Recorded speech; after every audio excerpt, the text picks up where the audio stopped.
I like Crawford. All right. My brother fought Canelo, not me. I like Crawford in this fight, and he gets to stay big. But my brother even told me that was his mistake that he made. He thought going up in weight, I got to get massive, I got to get big to beat Canelo. It made him slower, it made his reflexes. Man, when Charlotte described Canelo as a beast inside that ring, it hit me hard, like a siren blasting in the middle of the night. And it wasn't just casual talk, it felt more like a caution. Almost like when your buddy walks out of a haunted house, pale-faced, telling you, trust me, don't step in there. It's on another level. Wink with a... Get big to try to absorb Canelo punches and all this, but that's not, technically, that's not the Crawford that we're gonna see. And then Crawford going up there to fight Canelo at 68 when he's not a 68 pounder. And listen, don't just sit here watching. Make sure you hit that subscribe button, because most of y'all still haven't. Charlo basically explained that stepping in with Canelo is like throwing hands at a concrete wall, except that wall throws bombs right back. If Crawford thinks moving up to 168 will be smooth sailing, he might learn fast that Canelo's counters feel like getting cracked by two people at the same time.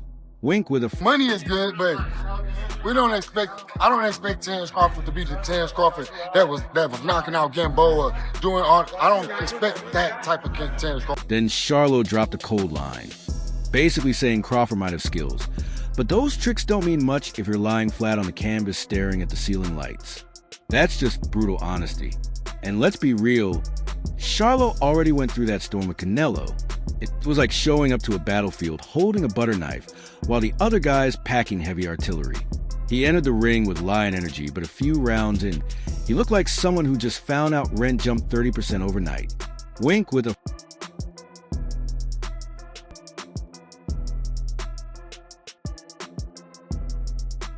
Shots Canelo was landing echoed like a car door getting slammed shut in full surround sound. Charlo's face had that same expression you get when you finally snag your cousin's Wi-Fi password, and it cuts out 3 minutes later, straight up frustration. By the 7th round, Canelo had him looking like he was stuck on hold with customer service, trapped with no escape, just praying for the bell to bail him out.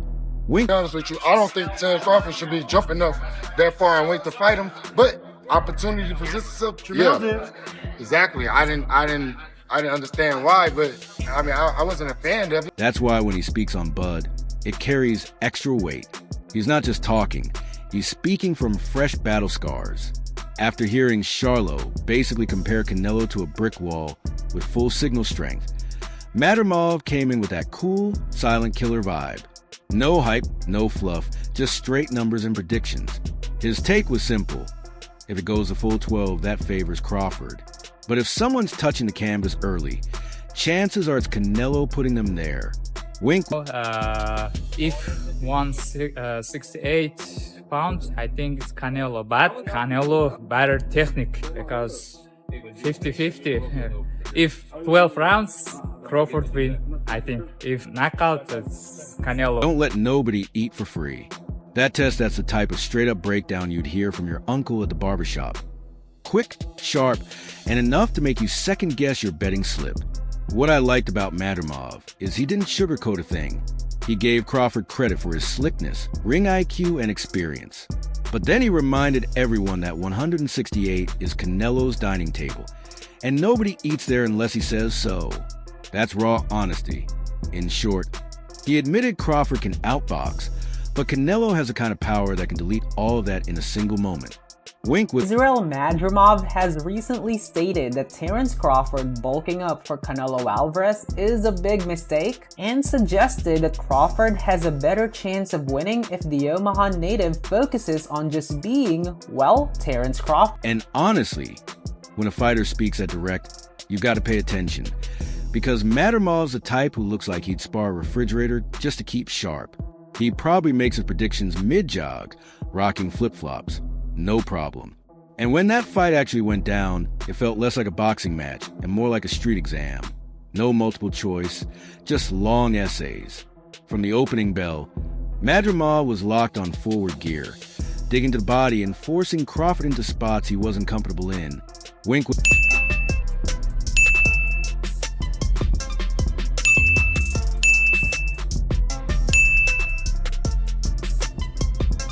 crowd started buzzing like, wait a second, but might actually be in a real dogfight tonight. But Crawford isn't the type to fold. He's the type to process and adapt.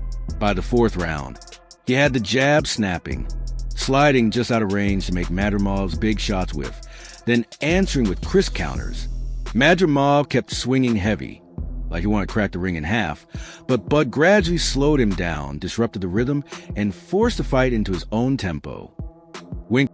Terence Crawford moved from 47 to 54 to fight Madrimov. What did he do to Madrimov? Nothing. Okay, Madrimov is a 54-pounder. Now, to move up to 168, that's 2 more divisions. By the final rounds, it wasn't even a debate anymore. Crawford took over completely, showing the gap between a hungry lion chasing and the king who already owns the jungle. He left with the belts, respect earned, and a clear message stamped in bold. 154 isn't a pit stop, it's home. And just when the smoke was starting to settle, Coach Bozy stepped in like that uncle at the cookout, dropping wild truths. Only this time, it wasn't tipsy chatter. It was straight game. It's movement. That movement all sets everybody, man. And with Canelo, he gets frustrated. You see he walking to you and all that. If he can't touch you, you know what I mean? That's it. He flat out said Crawford could actually stop Canelo. Stop him. That's like saying your grandma's old flip phone suddenly got 5G. Sounds crazy, but if it's true, whole different world. Bozy wasn't vague either. He spelled it out. Crawford's not built for that. Survived 12 rounds without landing much routine we've seen before. Nah, but operates on another level. He'll touch you with a shot, tie you up, drag you back to center ring, sting you with a jab again, and keep you frustrated until you break. Terence got a great chance to beat him, man. You know what I mean? Terence can box, Terence can move, Terence can punch. You know what I mean? Terence ain't gonna be doing like Skull. Terence gonna punch. The way Bozy laid it out had me laughing, but it made sense too. He said Crawford's gonna get under Canelo's skin, frustrate him, then pop him with sharp shots. Kind of like that guy who taps your shoulder in traffic just so he can cut ahead. And he didn't hold back on Bud's power either. He was like, sure, Canelo's chin is granite, but granite ain't never been tested by Terence. That one had me rolling. Then Bozy turned up the heat, pointing out how everyone always targets Canelo's head, while his body barely gets touched. Even Golovkin, the so-called body snatcher, stayed headhunting. But Bud might be the one to start digging into those ribs like he's checking if the BBQ's ready. You keep banging that midsection. Eventually the guard drops, and when it does, that's curtains. Lights out. Call the ride home. Wink. Been hit by Terence though. Terence can punch, man. You know what I mean? I know you've been in with some of the great punches and all that, but them punches got to be placed right. You know what I mean? And Terence placed some punches. And the way Terence placed those shots, man, it was surgical. Just when Bozy had everybody picturing Bud roasting Canelo's ribs on the grill, here comes Bomac stepping in like, hold up, let me throw something in the pot too. He wasn't dodging a thing. His message was simple. If Crawford called out Canelo, it's because he saw something in him. And that's real. Nobody points at a lion unless they've already spotted the weakness. Bomac kept it cool, though. He didn't spill the strategy, but you could hear the confidence in his tone. Bud and his camp already got the blueprint, and they're not sweating that size difference folks keep hollering about. Wink. Everybody that believes in hardcore boxing fans, they know Crawford can beat Canelo, just like they knew Bud was going to beat Smith. And when he doubled down, it hit different. He said Bud knows he can win. Not maybe, not possibly. Straight certainty, confidence served with extra seasoning. Then he pulled out the Jose Benavidez Jr. reference. The guy's been in the ring with Crawford and flat out warned folks. Betting against Bud is basically tossing your cash straight into the fireplace. That's not trash talk. That's financial advice. And honestly, when trainers talk like that, it doesn't sound like they're setting Bud up for an ambush. It sounds like they're steering him toward a payday Canelo might end up wishing he never agreed to. Wink. No boxing in order for you to be able to say that. Hey, Terence gonna get in there and do what he needs to do. Perform. At the end of the day, this isn't just another headline fight. It's one of those moments that will be written into boxing history. Legacies are at stake. Pride's on the line, and of course, so is the bag. However it shakes out, we'll be here breaking it down with the real talk. So don't just sit back in the shadows. Drop your take in the comments. Hit that like, share the video, and smash that subscribe button, because way too many of you are watching without showing love.